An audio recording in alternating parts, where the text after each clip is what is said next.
breaking Bridget. Fauci was drilled by a Senate Oversight Committee on the way that COVID was handled this past week. I feel like it should have been getting more attention.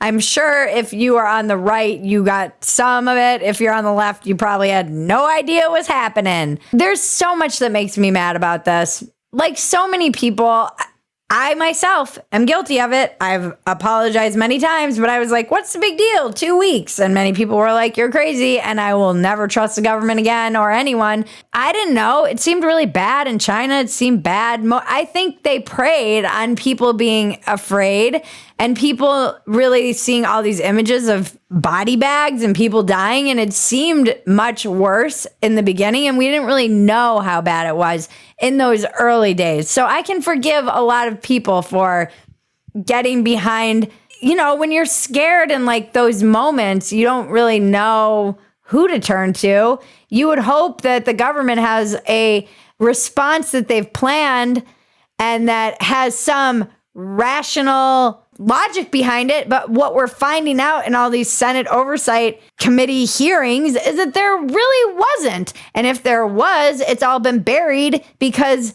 Fauci's staff, they got Proton mail accounts and were sending each other emails, deliberately misspelling words, deliberately using asterisks and different signs and symbols so that it wouldn't get picked up. And it was in order to avoid the FOIA requests, the Freedom of Information Act requests, where you could find out what these people were actually saying to one another and how they were determining that we should stand 6 feet apart, which still makes me laugh when I see those little footsteps. Like, all of it was so dumb. None of it made any sense. And it did start to feel like it was just, hey, comply with this just because we want you to. And now we're finding out that's exactly what it was. Because they didn't even really have a reason. And if they did, they're hiding it. So Fauci is now admitting, well, first of all, the New York Times finally admitted that it did originate in a lab, something that's also been hidden, something that people got banned from YouTube for saying. We had things flagged on YouTube. People had their accounts suspended. That's like this Hunter Biden stuff. They submitted the Hunter Biden laptop as evidence in the case against him, the laptop that was just misinformation. This is why I understand why most people are like, fuck it, I'm voting for Trump, because there's so much corruption on the left as well that just gets explained away and whoopsie daisies and we didn't know, and exactly how, like, the way that the fucking kids being masked and being out of school, criminal. People dying alone, criminal. No one's apologized for this. No one's answered for it. No one's ever going to. That's what I'm realizing. And I thought Americans would be more upset about this come 2022 in the midterms. And I was also wrong about that because apparently I am wrong about everything. And I was wrong that there would be a red wave as some kind of referendum on this ridiculous response. And people, again, just like you do with your parents when you're like, they were doing the best they could. That's what we've done with our government. And no, they actually fucking weren't. They don't have any reason for why they did this.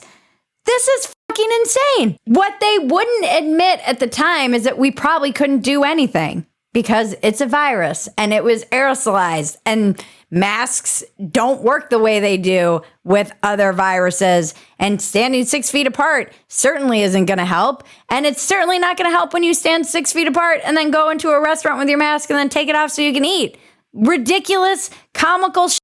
I had friends in the program die. There were so many people who were isolated, who took their lives, who died of drug overdoses. You couldn't go to AA meetings in Los Angeles and you could go to a bar at one point. It was fucking insane. Like, you could go to Walmart, but you couldn't go to a church.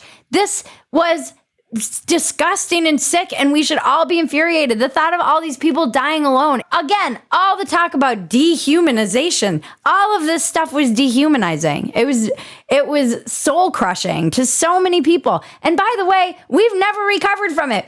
Most people, when you talk to them, will say their life was better in 2019. They were doing better financially. Their kids were mentally healthier. Their job was more stable. Everything was better in 2019 than it is in 2020. Their social circle, like Their they had more social friends. circle, their friends, people moved away. Everyone will tell you that everything, their cities weren't burned down.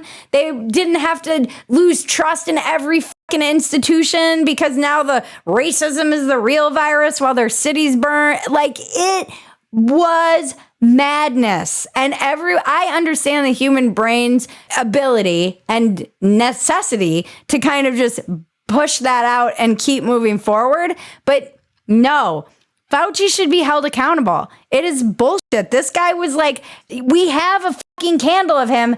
People were lighting candles as if he was some kind of saint. And the guy now says he doesn't recall where the 6 feet rule came from or the masking rule. You don't recall that? That seems like pretty important policy, not to mention the fact that you force people to get vaccinated and people lost their jobs. People had falling out with their families over masks. It created so much stress on people because there was no coherent, logical reason for any of it. No research that I recall. Was it based on research, Dr. Fauci? No research that I recall. You're the fucking research guy. It makes me like embarrassed that I ever even trusted that these people knew what was best for me. Never. I think a lot of Americans are like, never again on that. And it's an easy position for the Democrats to be in too, because all they have to do, you can't prove a negative. So they'll be like, oh, 1 million people died of COVID, but it could have been 50 million if it wasn't for you, Dr. Fauci. Like, we don't know. Was this actually life-saving? This guy has portraits of himself in his own home. Never trust a person with portraits of themselves in their own home. And this is also infuriating because this is how shitty Donald Trump is. In the wake of all of that, 2022, people were like, no, I'm cool. I don't want that either. Like, if we had like a reasonable, not insane person who was also not, like, we're just ruled by narcissists, all of them. I guess that's the kind of personality you have to be to even want this kind of power, but it's fucking gross, and it's leading us down dark, dark paths. Yeah. All of them. That's the frustrating thing about this election, is that all of the paths seem dark. I don't blame you. If you want to sit this election out, everyone's going to tell you, oh, it's like for the sake of America. We don't know. We don't know how any of this is going to play out. All I know is that children of divorce are so much more prepared for life.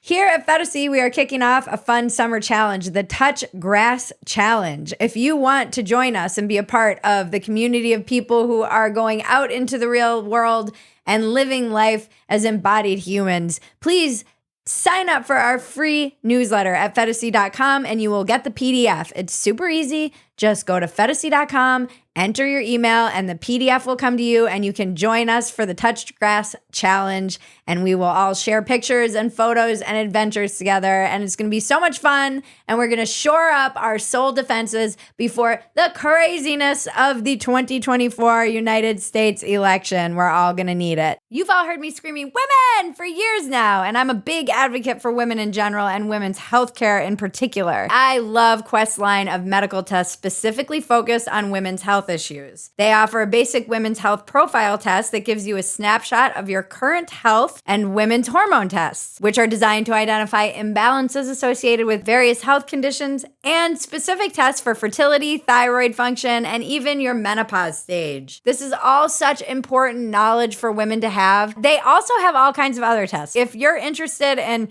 an STD panel, if you're a guy just wondering what your basic health panel looks like, you want to arm yourself with this knowledge too when you're going in to talk to your healthcare providers And the best part is that you can get all of this without a doctor's visit. Simply purchase a lab-based test and access health testing at a nearby location, or get immediate results at home with at-home test kits. Your results are delivered online quickly and discreetly. For lab-based tests included with your purchase, you have the option to discuss your results with an independent physician who may be able to prescribe treatment. Go to questhealth.com, use the code DUMPSTER, and get 25% off your first order. The link is in the description below.